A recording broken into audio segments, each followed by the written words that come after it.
Good morning, everyone, on this windy and wild Wednesday.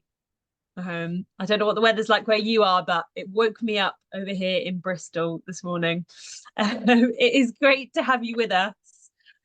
Welcome. My name's Emma. I'm one of the consultants here at Good Faith Partnership and kind of on the ChurchWorks project. And I work alongside Esther, who's going to be co-hosting with me today. There's a wave from Esther. And Ria, who's helping us with all things tech this morning. And we should have a few other ChurchWorks people on the call as well. So welcome to all of you. It would be great to find out a little bit about where you're from, what church you're from and what part of the country. So maybe you might like to stick that in the chat as I give a kind of brief overview of what this morning's going to look like. We always love seeing where people are joining us from, which is the wonderful power of the internet. We don't need to all be in the same place. Brilliant. I'm just going to give a brief overview of ChurchWorks, and then we're going to kind of jump into today's content. So let me just share my screen. Perfect. Can everyone see this now?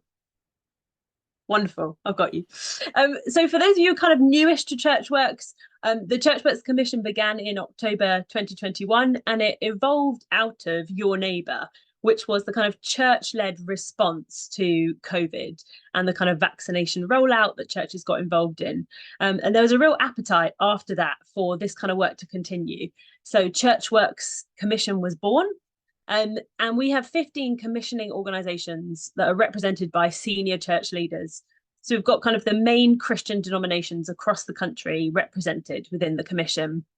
And really, we exist to help churches and Christian organisations to collaborate both with each other and with the government around these three main priorities: well-being and mental health, vulnerable children and families, and the cost of living. And what we do is we run events, both in person and online, a little bit like this one, conferences, webinars, and we undertake research to encourage that ecumenical working and help catalyse churches to support the vulnerable in their communities. So that's what we do. And as you'll see, two of those priorities are mental health and wellbeing and vulnerable children and families. And this morning's event really captures both of those things. And we've heard a number of people say that actually they wanted more content on children and young people. And so that's what we're going to be looking at today. And we know that in the current climate, we're in a bit of an epidemic of mental health. The Children's Society says that in the last 3 years, the likelihood of young people having a mental health problem has increased by 50%. So we're dealing with some kind of massive stats here. And we're going to hear a little bit more from a couple of our partners this morning who are going to paint a bit more of a picture for us in a second. So in terms of where we're going, we've got 4 great organisations with us this morning. We've got TLG. Rob, give us a wave from TLG, Transforming Lives for Good. We've got Richard Prescott from the Salvation Army. We've got Joel Harris from Kintsugi Hope, and Joe Lowther from KIP. So welcome to all of you guys this morning. I'm aware we've actually got all male speakers today, which is great actually on the issue of children and young people. So the ChurchWorks team will be repping the female representatives to balance us out.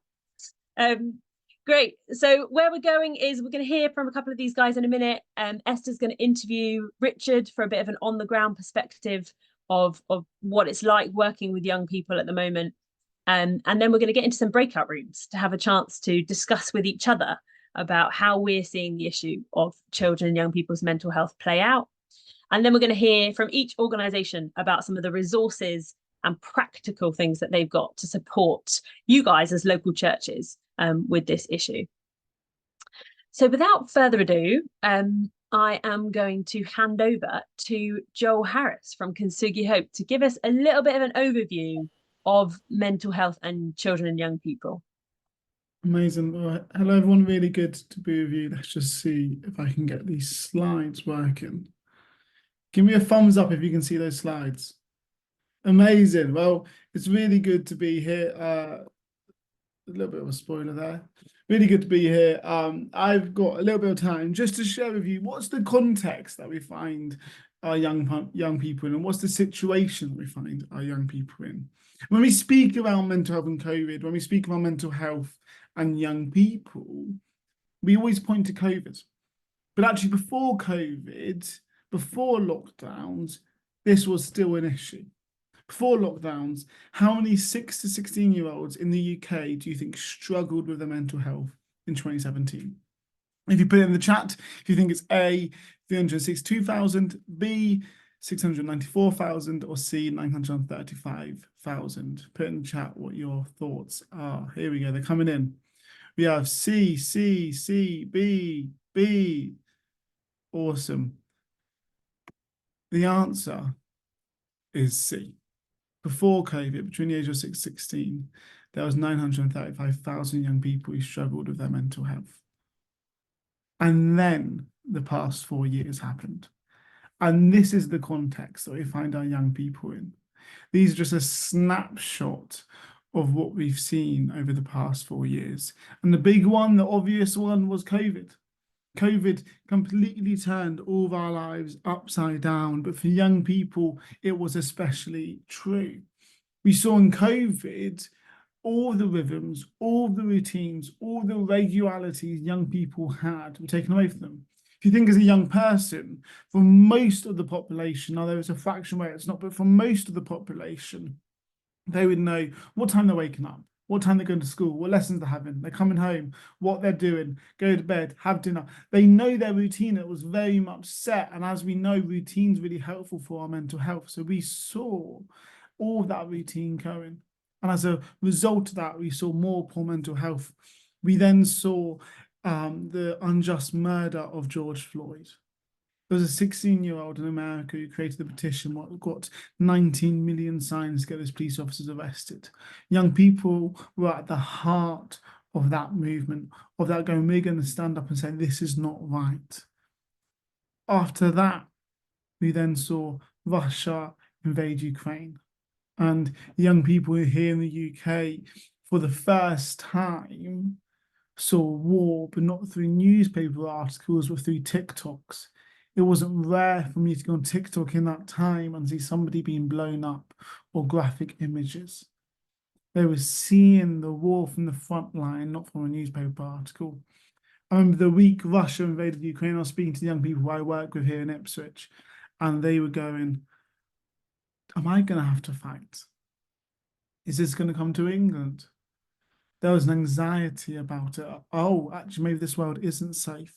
We then have seen government issues where government's saying one thing and doing something else. Now, I'm not trying to be political, but we're seeing a leadership what hasn't always said done what they said they're going to do. We've then this year and last year seen loads of storms with loads of names. We've seen the hottest day. We've seen so many freak events that actually climate change is facing us head on, and our young people feel scared about it, but they don't know what to do because they can't vote, they can't change stuff. And actually, them recycling doesn't have a massive issue when they see celebrities taking private jets. We then saw the Queen dying, and for some young people, that actually doesn't affect them. But for other young people, it would go, oh, if the Queen can die, then my grandma and granddad can die. Suddenly, the one thing that was consistent through all of this was not consistent anymore. And then more recently, we've seen the cost of living crisis, and there's been news articles around how young people have stopped eating in lunchtime to try and save money for their parents because they felt the pressure of that. I live, and the young people I work with here in Ipswich, most of them are from well-off families. And I remember going to them, what do you guys think of the cost of living? They went, oh, petrol's so expensive. My parents are always complaining about it. Our young people know about this. Now, if you look at these issues, what is it all saying to our young people? Would you feel safe growing up in that environment? Would you feel safe growing up in that environment? I was aware through lockdown, there's a death count on all of our young people's phones every single day. That generation's been closer to mortality than any generation before since World War II. Yesterday, I went onto the news and these were the 4 headlines. Hero student died trying to save a friend in an Muslim attack. 4 family members found dead. Doomsday clock and the storm. This world is telling our young people a story of nothing is safe and there is no hope. And that's the context of seeing our young people struggle with their mental health. When there's a world where nothing feels stable, where there's nothing to look forward to, where there's no safe spaces, we see an increase in poor mental health. We see an increase in our young people struggling. So this is the context we find our young people. In 2021, how many 5 to 16-year-olds? So A, 975,000, B, 1.3, C, 1.6. The answer is C. More recently, in 2023, it's turned from one in 6 young people in that age group turned to 1 in 5 young people in that age group struggling with a probable mental health disorder. That's 18 Wembley stadiums full of young people struggling and not sure what to do. And I'm sorry to start this session off on a downer. We're going to learn how we can help with our young people. We're going to learn what we can do. But if we don't understand the context we find our young people in, we're not going to be able to help them. The context is the world is telling them a story that nothing is safe and there is no hope. And in that place, we're seeing more and more young people struggle with their mental health. And you can understand why. Thank you. Thank you so much, Joel, for that. And as you said, it's a kind of sombering start, but quite rightly so. And I think we're seeing lots of these kind of big statistics thrown out there, but really helpful to understand some of the context behind them, and what's gone on in the world over the last number of years, and how young people are absorbing that information and how it's affecting the narrative that they're living out. So thank you for setting the scene so well there. We're going to ask Joe, who's just recently joined us. Morning, Joe, to Hello. share with us. Hello, Joe's from Kick, and he's going to share a little bit this morning about. He sits on the APPG for Children and Young People's Mental Health, and he's going to share a bit about some of the kind of like key policy and discussion areas that are coming out of that at the moment. So over to you, Joe. Thanks very much. Great to be here. Good to see you guys. So I'm just going to share with you a little bit about, well, in fact, I'll come back here. Just a few things. So I sit as part of the All-Party Parliamentary Forum for the impact of COVID on children's mental and physical well-being. And again, a real honour to be there. And I'm CEO of Kick, and our mission is to transform young people's lives with God's love through sport and support. And so what I'll do today, I'm just going to, in fact, I'll come on to this one. I'm just going to share about the national picture and also key solutions that are being proposed, but also some from within kind of church ministry that I'd love to propose. But before I do that, I'd just love to share very briefly a reflection on Deuteronomy 6, 4 and 5, where it talks about love the Lord your God with all your heart, with all your soul, and with all your strength. And God looks at the entirety of the person and calls out for us to love him. And when Jesus summarizes the Ten Commandments, he starts with a kind of encouraging this particular passage in Deuteronomy in Mark 22 and also in Luke's Gospel, to love God with all your heart, mind, soul, and strength. And so again, as we come into this important aspect around mental health, all of these aspects matter to God. We are fearfully and wonderfully made. We are holistic beings, and again, something to really invest time in looking into. So coming into this national picture, first off, here are some challenging pieces of information. You know, half of young people in the UK now feel anxious about their future on a daily basis. 75% of psychotic problems start in adolescence, and in the last 3 years post-COVID, CAMS referrals have increased by 85%. So CAMS, Children's Mental Health Services, essentially, you used to be able to be seen within 6 months. The wait time is now up to 3 years. That is a disaster and a really, really challenging scenario for children and young people to have to, you know, if in year 3 you're referred, end of year 3 you're referred to CAMS, you might now not be seen until you're in a new school in year 7. Really concerning. The top questions surveyed by young people post-pandemic was, will everything be okay? And again, that's important to recognize that is a shift in anxiety. So there is personal trauma for children's mental and physical well-being. But more than that, there's social trauma too. Closing schools during lockdown had an enormous impact on children's holistic well-being. Their ability to be together was suddenly crushed. Longfield in 2020 talked about how the reduction in physical activity saw children become more withdrawn and really suffer in terms of isolation and saw their confidence levels fall. So again, this absence of being together creates anxiety, but also their inability to socialize together creates isolation.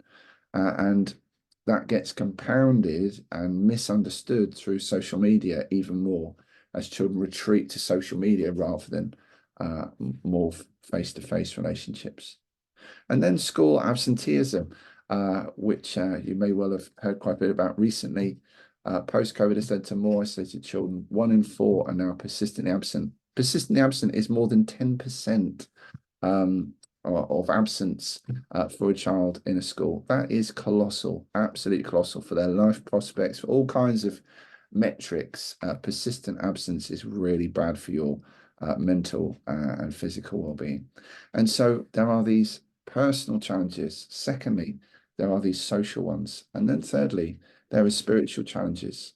46.2% of Britons identified themselves as Christian, and that's moved down with the recent pandemic to 59.3%, a 13% decade drop. And so, yes, sorry, down from 59%, sorry, to 46%, a 13% drop in the national census. However, only 6% would class themselves as practicing Christians. So that's essentially, of that 46%, people that would say they pray, read the Bible, or go to church at least once a month.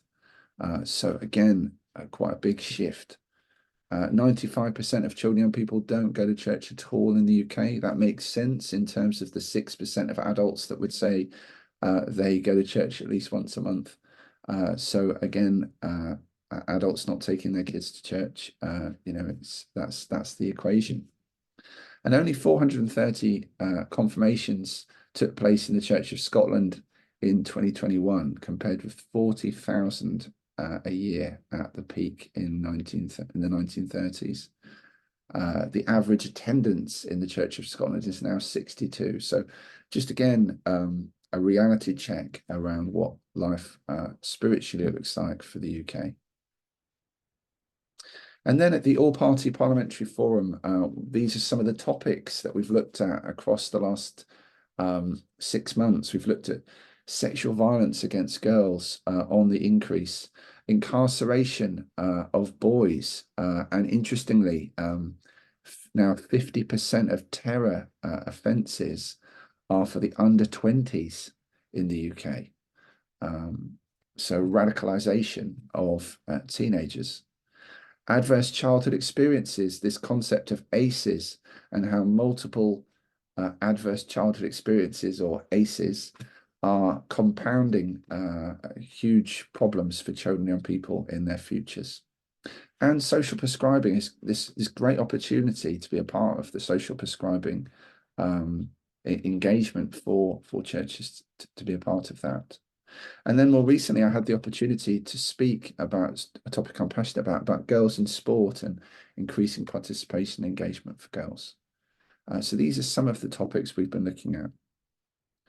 But some key solutions, really. I as a Christian, I want to talk about this verse. At the centre, I don't know if you know this, if you've ever been to Parliament, they have the House of Commons and the House of Lords, and they are only separated by a sort of, goodness, like a square. And that square is embossed with Psalm 127, verse 1, which says, unless the Lord builds the house, the labourers labour in vain. Unless the Lord watches over the city, the guards stand in vain. And so I want to encourage us, however bleak things can look like around political systems, etc., this is embossed in between the House of Lords and the House of Commons. And so we must pray for God to build the house and for labourers not to labour in vain. In terms of the issues I was talking about in terms of personal challenges for children and young people, we need to have a holistic, not just academic approach to recovery post-pandemic. Young people need an injection of support and optimism to steer attitudes towards education. And teachers are stretched and so need the support to provide safe spaces for students to be cared for personally. And I was encouraged with Keir Starmer's recent comments about how providing mental health workers or support staff to schools because teachers are simply unequipped to deal with some of the personal challenges around mental health. Around the social challenges, how do we respond to this? Well, encouraging children and young people to be outdoors, active, do hobbies is vital for their mental health. The physical, as I mentioned earlier, and the mental are totally linked with the soul. And so again, these things are important for a young person's mental and social connection. And although technology has helped young people stay connected, they still need to have face-to-face support. And so again, it's we must learn how to have a hybrid system that works well for mental health. And then for those from disadvantaged backgrounds to have experience, who have experienced greater issues since the pandemic, they need added support. And unfortunately, I don't know if you know this, remember this, Sir Kevin Collins recommended £15 billion of investment for the Department for Education, and unfortunately only 1.5 billion was given. So 10% of what he recommended children and young people needed, they got. So again, they need more support than they have had. And then in terms of the spiritual aspect towards their mental health, a targeted focus on making the church younger, a theological understanding of the priesthood of all believers in order to mobilize a whole church rather than just the leaders or those ordained is really important, that children and young people have a whole church mobilized to support them. And to go out to young people and welcome them back to church. This is not a time for consolidation. This is an opportunity to welcome children and young people to church because they're asking questions about what's going on. This anxiety needs answers, and we have answers to give. And then we have something to say to young people on issues around isolation, hope, and the environment. And so again, really engaging in these conversations is important because God cares about these matters too. Some other things I just wanted to share as reflections. There's been some real hope coming out of the pandemic, and 7 of the largest youth ministry organizations have come together, and the CEOs now pray for each other every quarter. And again, I was in Cumbria last week, and we just prayed into this and looked at ways we could work together. Youth for Christ, Urban Saints, and YWAM all felt independently a calling from the Lord to refocus their work towards discipleship. And again, I think God is working and moving in these ways. And Scripture Union have looked to have a collaboration with other youth ministries around a shared language around mission. And that's been really, really positive. And then the Church of England has decided to aim to double the number of children and young people in church by 2030. And so again, a really exciting development and something that gives hope. And then finally, areas that are working well that we can celebrate. This idea that prayer and relationship equals action. And again, that is something for us to embrace. More recently, there was a national youth conference that took place up in Harpenden, and that will repeat again in May. And so again, a really exciting opportunity for people that care about youth ministry to come together and pray for young people. There's various different opportunities for collaboration and some wonderful news from some Christian festivals this past summer. Capacity for building growth and repositioning and opportunities for innovation exist. And so again, we must embrace the digital space, for example. And then finally, Christian training for future church leaders. This is something that is really dear to my heart that we need to invest in. So these are just some areas around the personal, social, and spiritual landscape, and I guess, if you like, some of the thoughts from government in terms of what they're trying to do, but also some ways in which we can engage in embracing that. So I'll close there and hand back to Emma. Great, thank you, Joe.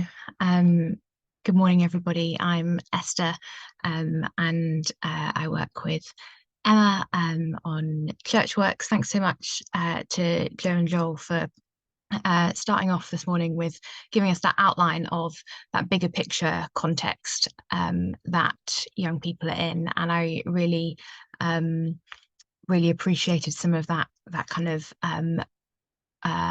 positive and kind of action focused framing that Joe left us on, that although we're in a really difficult context, that we also can hold on to the hope and the opportunity that we have in our network as churches together, but obviously also ultimately in Jesus and who he is and what he's doing. And we're going to move from the bigger picture perspective now into a kind of day-to-day perspective, and we're really glad that we have Richard with us from the Salvation Army, who works alongside, he and his team work alongside young people in their day-to-day work.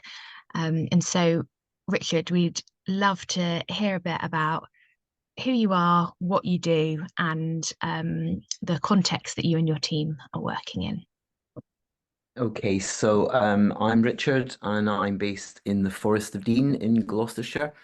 Myself and my wife and the members of our church, everything that we do is based around children and young people and building relationships with them. So we run a project called GLEAM, which stands for Growth and Learning Equine Assisted Ministry. And this is a program that helps children and young people with their well-being to face some of the tough issues in life. We work with ponies, goats, sheep, chickens, you name it. We get children in the outdoors and they learn from nature. Alongside that, I'm a mentor in my local school where I'm also a governor. So I serve the school in a number of different ways, but actually have an opportunity to get alongside children on a week-to-week basis, along with a couple of other mentors as well. And I'm based with the children and youth team working for the Salvation Army in the UK. So my role is outreach mission partner for children, helping leaders engage with children who don't have any connection with the Christian faith or the Salvation Army. So mental health and well-being is something that I'm really passionate about understanding and also responding to. Great, thank you. And what are some of the key themes that you have been seeing in your work with children and young people around mental health and well-being? I think especially as we've been hearing from Joe and Joel this morning, I'm really surprised and my eyes are open to the fact that although stats show that mental health and issues around well-being start in adolescence, we're actually seeing that happen for children that are as young as kind of 8, 9. Just one example that came up, because I was frantically scribbling as Joel was talking about the cost of living crisis, for example. So I work with a 10-year-old boy, and his story to me was that his boiler's not working in his house. And it's fantastic because his mum and dad are really good at fixing things and they're going to sort it. But actually what I'm hearing there is a story of a family that are struggling. And when I say that, mental health in children is starting younger, they're just so exposed to everything. I think in my generation, I wouldn't have known what financial struggles my parents were having. And yet I think children are more and more aware of that, the issues that are going on. The issues that are going on globally are also, just in your face all the time on social media, readily accessible. So I think, yeah, young people these days are just exposed to some of the hopelessness that we've been talking about. Yeah. Thank you so much, Richard. It's really helpful just to understand a bit about some of those examples of what you're seeing in your day-to-day work, and we're going to come back to you a little bit later in the session to share about some of the positive changes that you have seen with young people that you've been working with. Thank you so much. I'm going to hand over to Emma now for our next part of today. Thank you. Yeah, so we've had a bit of context setting there. We've heard about the kind of issues that are going on, and now really we want to hear a bit from you. We've got over 65 people on this call this morning. You've all come from different places. I've loved scrolling through the chat just then, just to see where everyone's tuning in from. We've got Southampton to Cornwall, Scotland to Plymouth, Bournemouth, London, Wetherby, Preston, Oxford, all over the country. So it's great to have such a representation here, and you're all going to bring really valuable experience and insight into this issue. So what we're going to do now is we're going to get into breakout rooms just for 10 minutes. If breakout rooms you hate the thought of that this morning and you just wanted to just tune in and be anonymous, be brave. We've just got 2 questions, which I'm just going to put in the chat now. The first one is, what's brought you to this event this morning? Was it just pure intrigue? Were you scrolling through Facebook and just thinking, yeah, I've got nothing better to do at 9 a.m?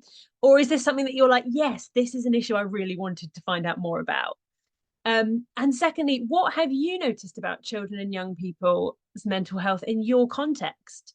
So in your local church, does what's been said this morning resonate, or are you seeing something totally different? We would love to hear what this looks like in your context. So going to be breakout rooms of about 5 people for about 10 minutes. So even I can do the maths on that, roughly kind of 2 minutes each to kind of share some contributions. And then we'll come back together and hear back a couple of thoughts.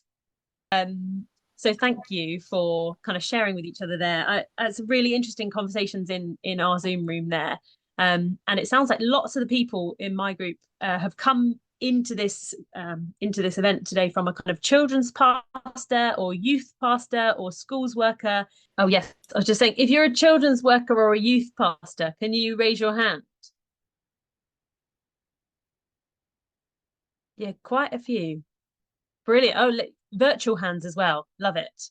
Brilliant. Okay, so it's great to see so many of you here today, and I know lots of you were kind of referred on by your pastors to this event, so great to have you with us. I'm keen just to, if you could write in the chat, it'd be great just to hear what were some of the key themes that came out of those conversations. What kind of things are you noticing in your context in terms of children and young people? Feel free to just note anything down in the chat and we can kind of compare.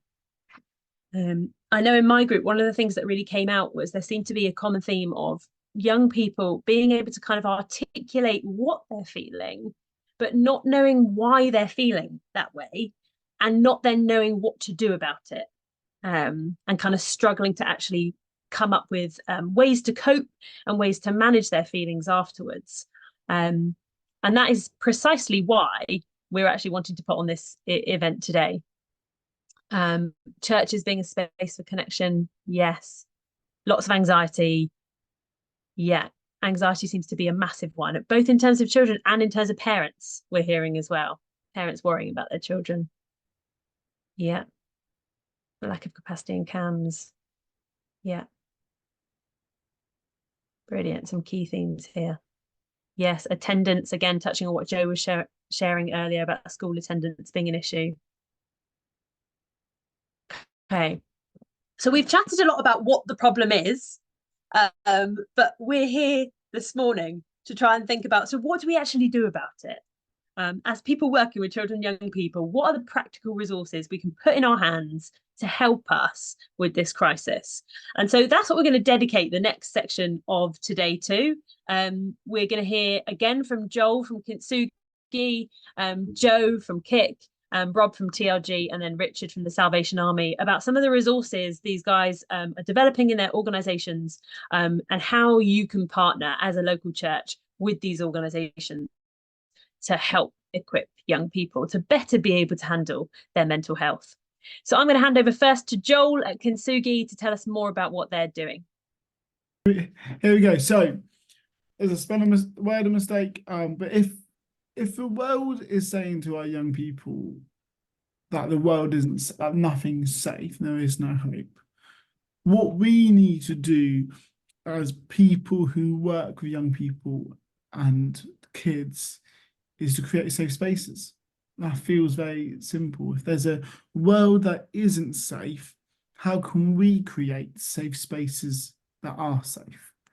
And one of the models we are trying to equip people to do is to hold space for people. And holding space is a counselling term. Holding space means being physically, mentally, and emotionally present for someone whilst they feel their feelings. A major part of holding space, though, is withholding judgment and withholding trying to fix. Now, I find this really hard.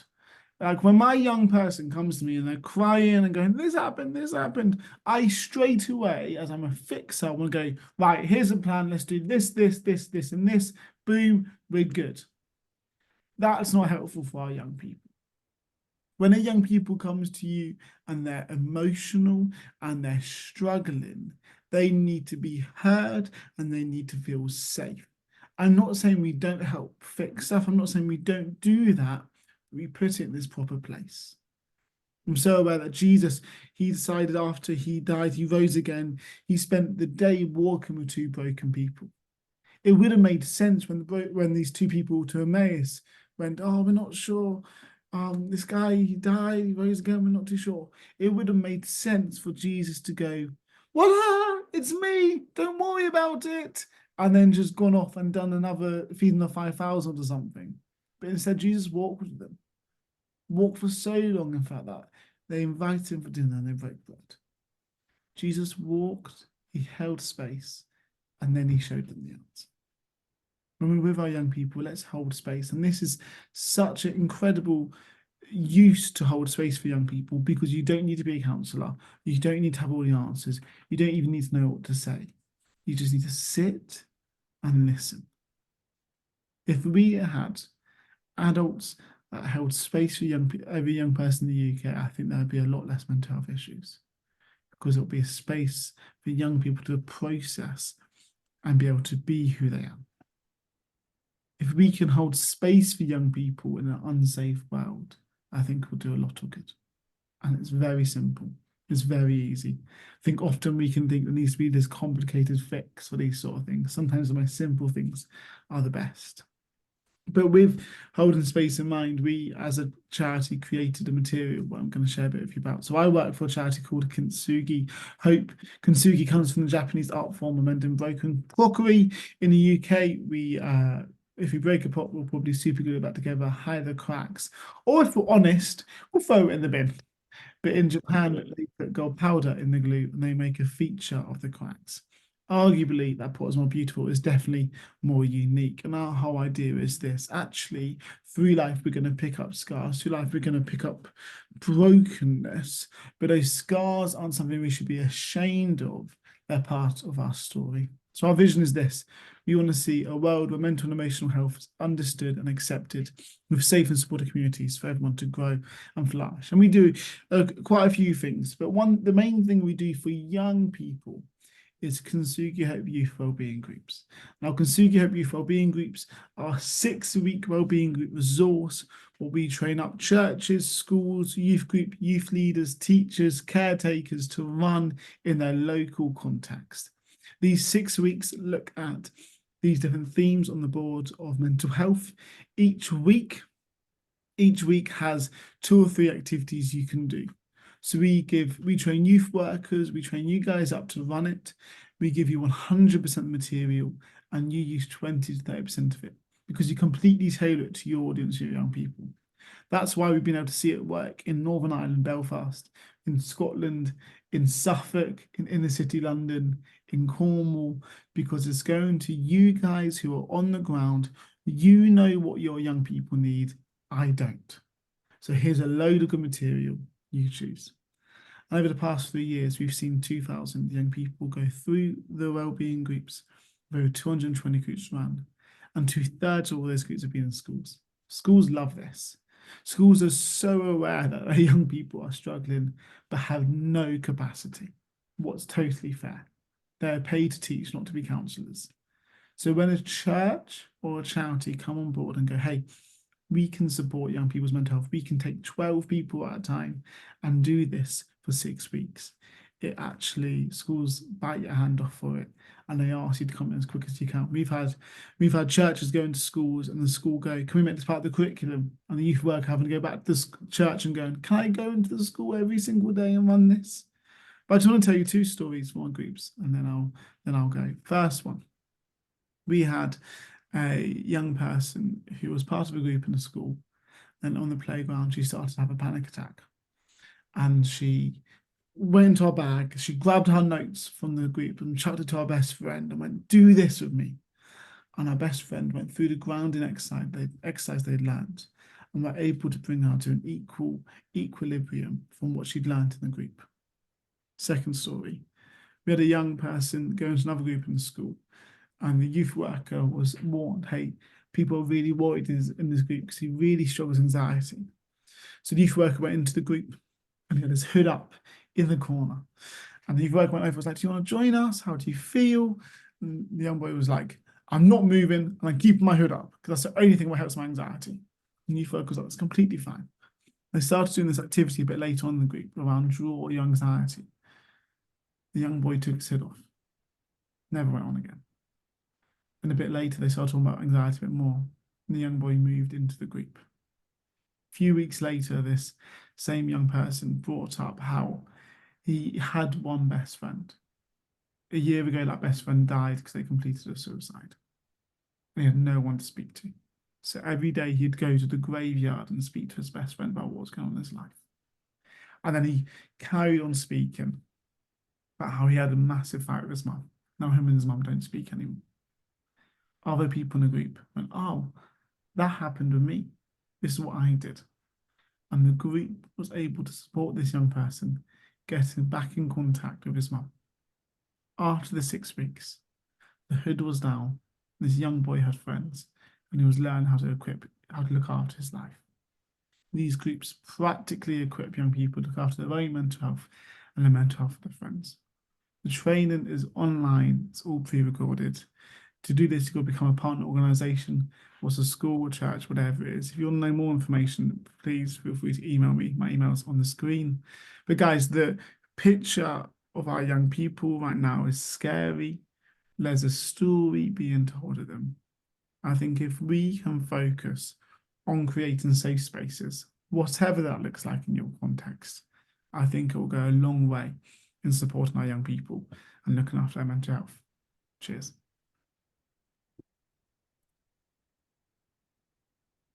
Oh, thank you, Joel. So powerful, isn't it? Just hearing stories, and also the power of young people and peer support when they come together and actually share that kind of, me too type moment. So thank you so much for that, Joel, and for admitting to being a fixer. I'm sure many people in this room, including myself, are trying hard not to be fixers and making more safe spaces for people.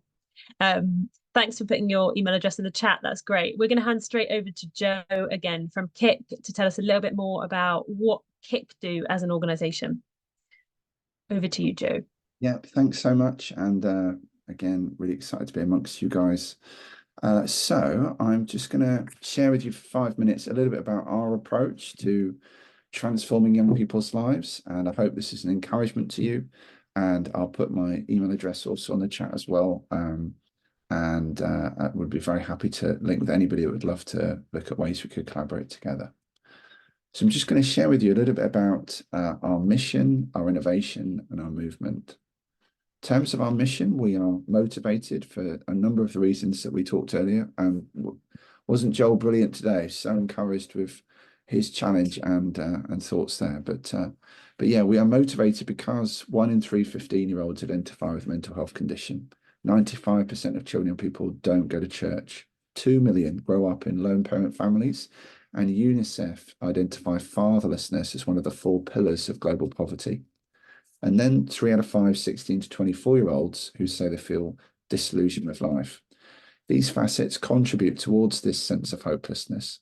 And so we've got a mission to transform young people's lives with God's love through sport and support, and a vision to reach a generation of young people within a generation of time. So across the next 15 years, we aspire to go to the 15 regions of the UK to make a transformational difference. And we want to do it together.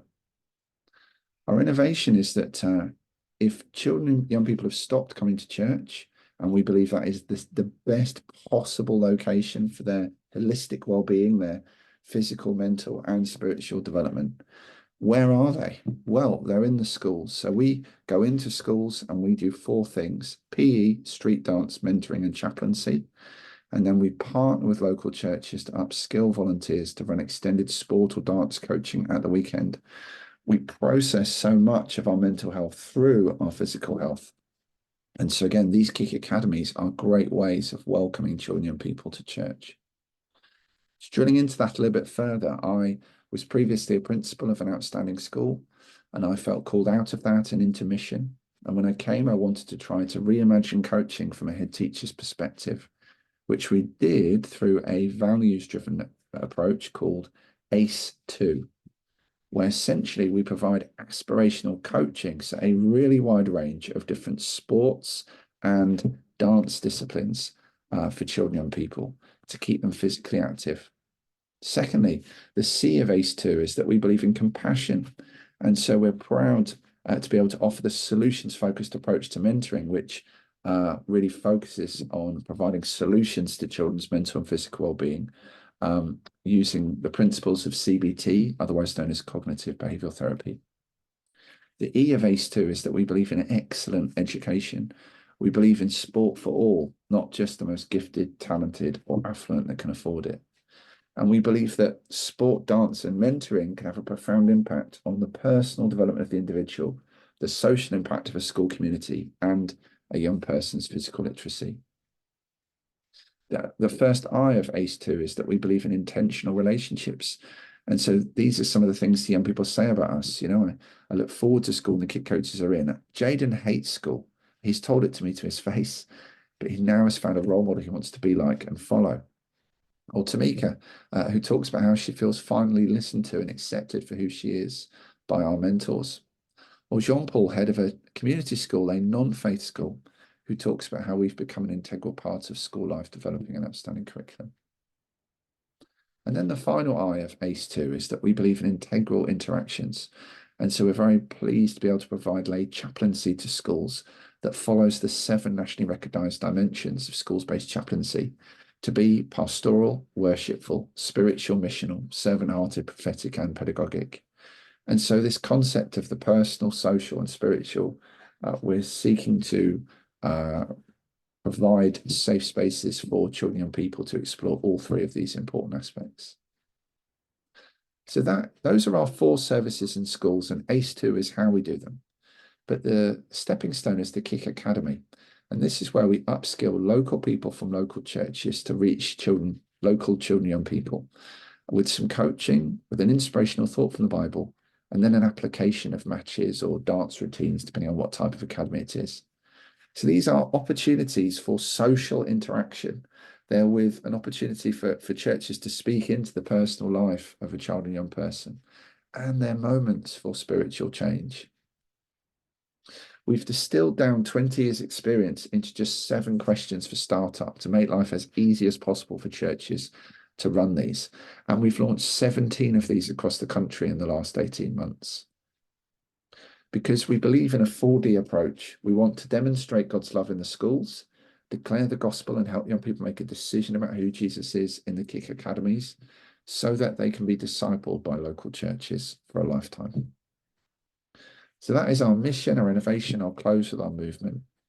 We've grown from 17 to 121 schools in the last 7 years. We have grown from 7 staff to 88 in that time period. And we now mentor one-to-one over 1,000 struggling young people a week. In London, we've moved from 5 boroughs to 28 in the last 5 years. But there are 11.5 million children and young people in the UK that are in the 31,000 schools, but sadly not yet the 40,000 churches. And so we've grown out of London to the West Midlands, East Midlands, and East of England in 2021, post-pandemic. Last year to the Northwest and Northeast, planting satellite sites in the South and Southeast, as we started this journey to the 15 regions in 15 years. I'll come on to this slide, actually, this one here. We started this journey on 10,000 children and young people a week, and we dreamed. We said, what would life look like if we grew at a rate of 4 in the next 5 years to reach 40,000 children and young people a week? And by God's grace, I'm delighted to share with you that 3 years in, we've nearly trebled in size to reach 28,666 kids. The latest stats came out on Monday, and I was really moved. Every opportunity, every young person mentioned there is an opportunity for a transformed life. And we were really excited that God has given us the privilege to work with these 28,666. Our gift to these new regions is new Kick Academies with local churches. It's new ways of engaging in local schools, and it's new workers. We employed 24 new members of staff last term, and we are keen to work collaboratively with churches and other organisations to make a difference. So yeah, those are 3 areas for prayer and for action. 1, as a former head teacher, I love meeting head teachers. Joel actually introduced me to a head teacher in his community a few months ago. We start work there after February half term, so thank you, Joel. Secondly, we'd love to upskill volunteers from local churches to run Kick Academies as fresh expressions of doing church on the pitch or in the dance studio. And thirdly, if you know of anyone looking for work, we are recruiting. And so again, we are keen to employ the right people at the right time. So I hope that's just an encouragement to you of a testimony or a case study of some of the work that God's been doing with us. And yeah, we'd love to work together. We build one kingdom, not many, his, and we want to work collaboratively with others. Thanks. Thank you, Joe. I love that you start with the problem of young people. Where are they? They're not in church, but where are they during the week? They're in school. So let's go there and then try and work backwards. Brilliant solution to an issue. Joe, if you could stick your email address or website for Kick in the chat so people can get in contact if they want to find out more, that would be wonderful. And I'm going to hand straight over to Rob Stevenette from TLG to tell us a bit more about what they're doing.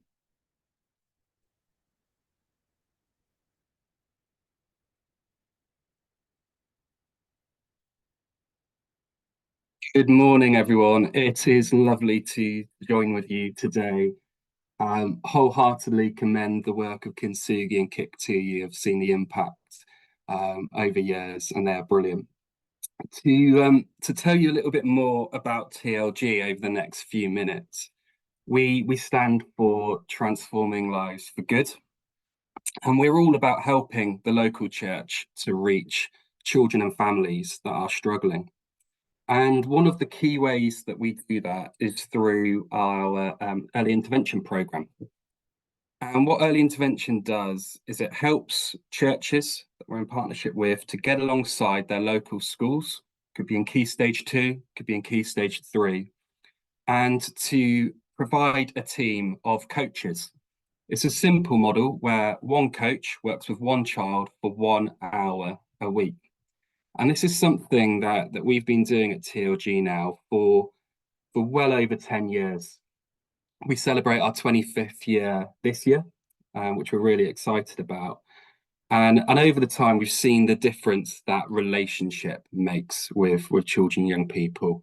And we believe the church is so well placed, so many people, the incredible coaches, and getting alongside children and young people as they build relationship there, church building relationship with school, but also building relationship with the families of the children and young people that we're coaching as well. And through early intervention, what TLG does is it provides you with training, with resources, with a model of support that really helps you to focus on the connection, focus on the relationship with the young people that you are supporting. What I thought I'd do, just to help unpack this a little bit more, is to suggest 3 C's to coaching. This is by no means an exhaustive list.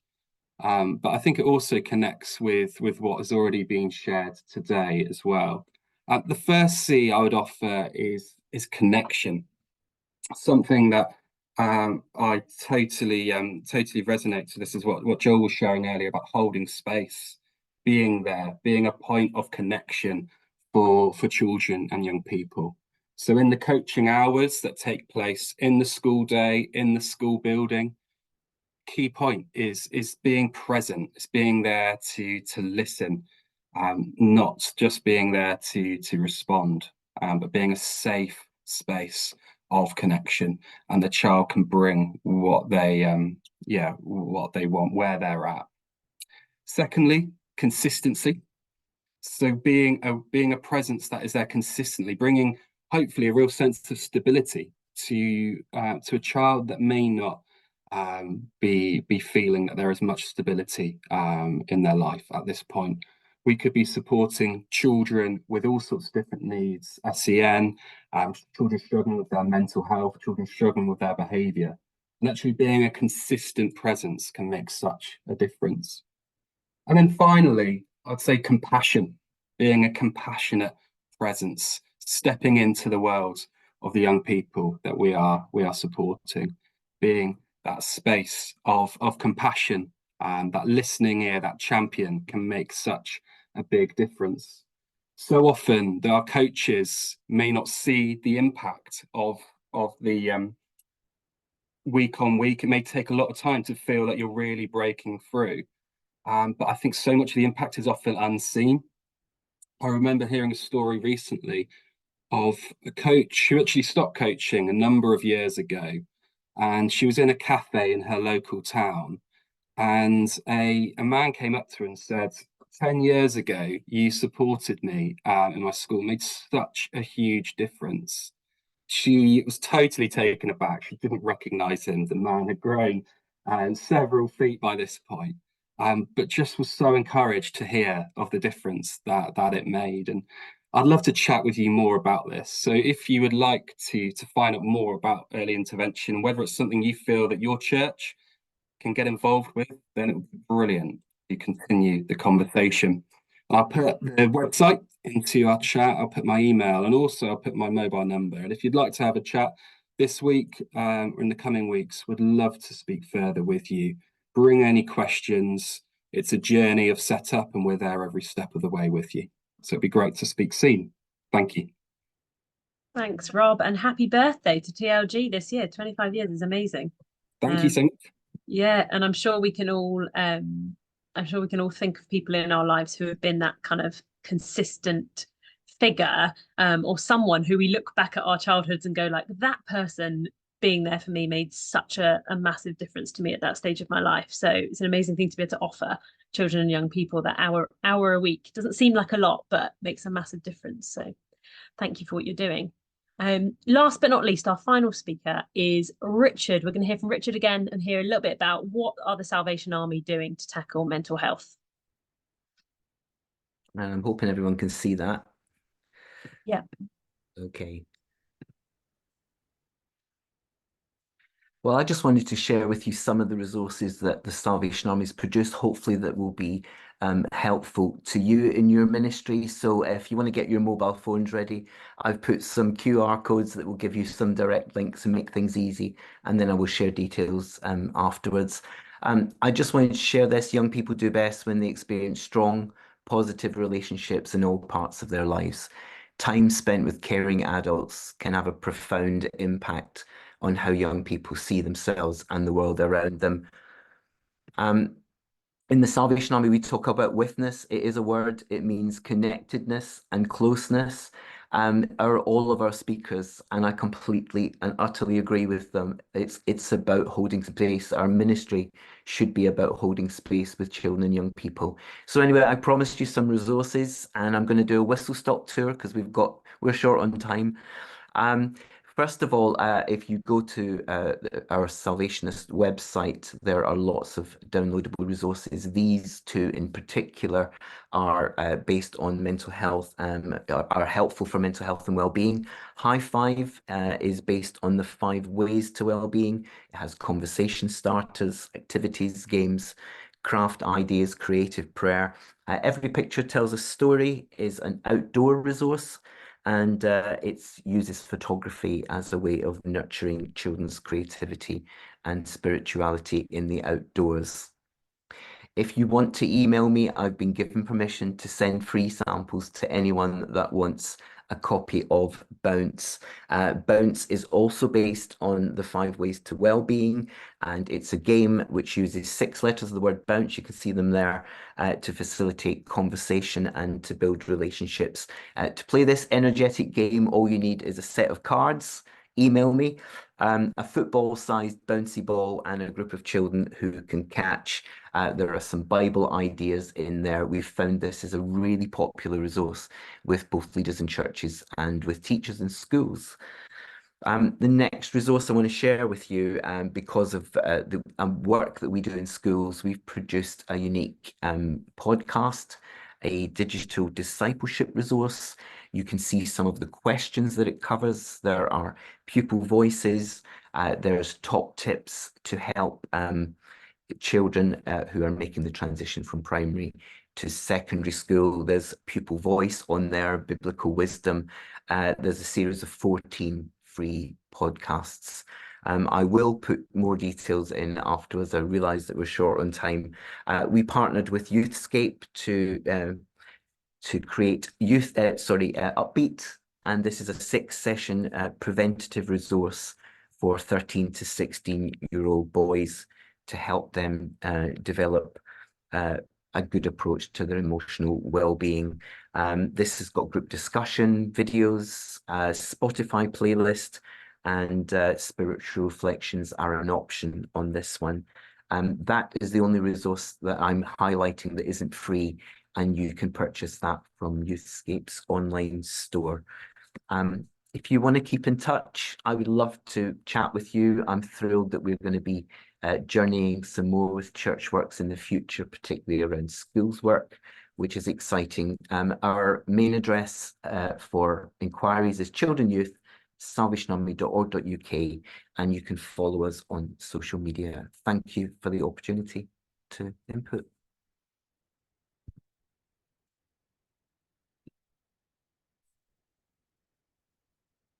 Great. Thank you so much to all of our speakers for sharing so many wonderful resources. I'm really encouraged from hearing some of those positive stories of change. And we've got a bunch of email addresses and links in the chat for all 4 of those guys. And we will also send out a follow-up email from this event with links and contact details so that you can get in contact and use whatever you want from this session. We wanted to give a brief moment just for any questions that anyone has to our speakers. There haven't been any in the chat so far, but wanted to just give a moment in case anyone has had something spring to mind. Feel free to put your hand up or put something in the chat.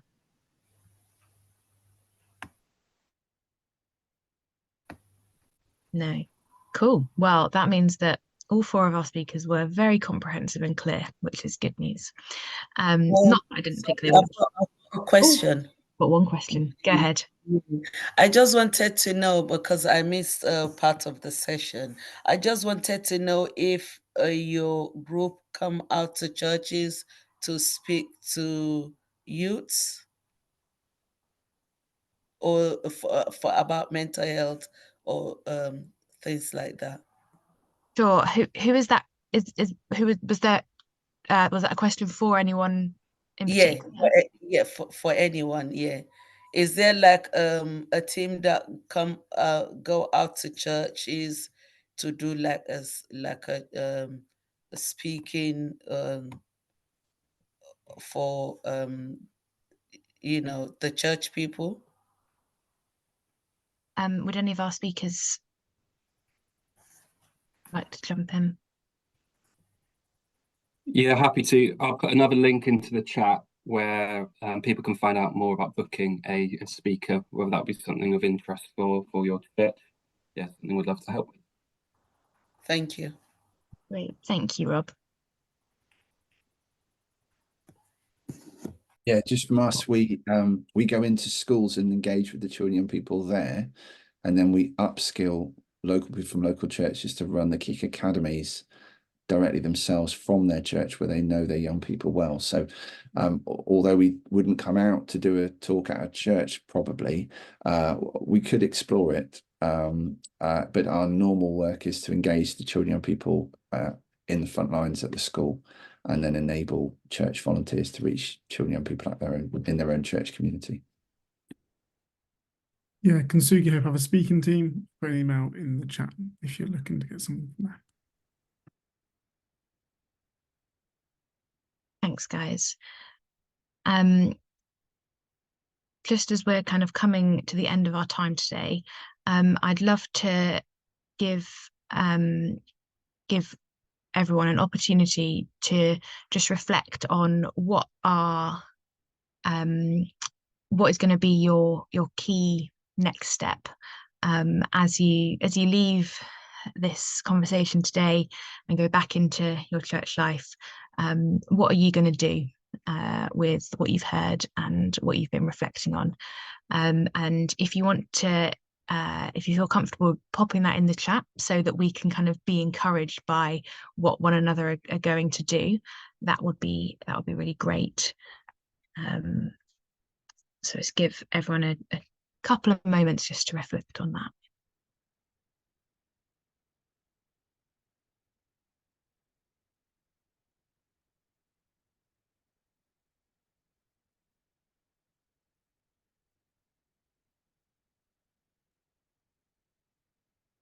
Speaking positivity into the lives of our children, love that. I think that really speaks to, oh, they're all coming through now. Great. The value of holding space for children and young people that all of our speakers have spoken about.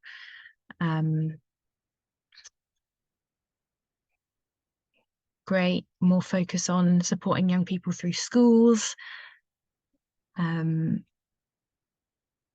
Great. Seems like lots of people are kind of trying to think about what they want to do with children and young people in their strategy. Hopefully these resources have been helpful in giving you some ideas for what you can do.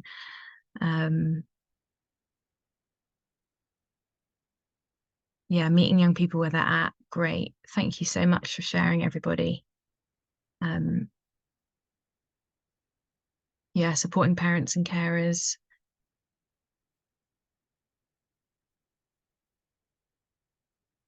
Great. Great, thank you, everybody. Yes, this is awesome. Sorry, I just love this one about encouraging an elderly church to engage with our young people. Yes, this is brilliant. And part of well, the other things ChurchWorks does is, many of you will have heard about Warm Welcome, the Warm Welcome campaign, which Esther and I also work on. And some of the stories we're hearing of churches that have created warm welcome spaces where they just open up their church during the week and welcome in people for a community cafe or an after school hangout. One of the stories I'm loving hearing is of like that intergenerational connection of older people kind of sitting down with kind of school children and playing chess or playing games. And I just think actually that's so powerful in a culture where everyone's struggling with social isolation and loneliness, from the young to the old. Actually creating spaces to bring people together, where both people can feel more in community, is wonderful. So yes, getting passionate now seeing all of these in the chat. This is brilliant. But we're going to kind of bring these kind of thoughts to a close. Thanks so much for engaging with this session today. I know it's not easy to spend an hour and a half on Zoom, but I'm so thankful for all of the amazing content we've had from our speakers today, and the work that you guys are doing to kind of pour yourselves out every day for children and young people, and kind of keep the inspiration and the energy going, because we know that's essential with this demographic. So we just say thank you on behalf of everyone on this call for the work that you guys are doing. We're really thrilled to partner with you as ChurchWorks. A couple of people have asked about the recording. Yes, the recording is going to be made available. We do a little bit of tweaking and editing afterwards, and then we will send it out to you along with all the resources that people have mentioned today. And the other thing to mention, Esther, I'm going to ask Esther to post our links to our Twitter and our Facebook in the chat. You can stay up to date with things that ChurchWorks are doing through our social media. And the final thing to mention, I'm just going to post this in the chat as well, is children and mental health. Children's Mental Health Week is coming up 5th to the 11th of February. And there's an amazing website that Esther's just posted there that has got lots of free resources for schools, families, professionals to help start conversations about mental health. So if you want to check out that website, there's some really good resources on there as well. But we're going to give you 5-6 even minutes back of your time. Amazing. And say thank you so much for joining us, and we really look forward to seeing you at another ChurchWorks event very soon. Thank you. Enjoy the rest of your day. Thank you so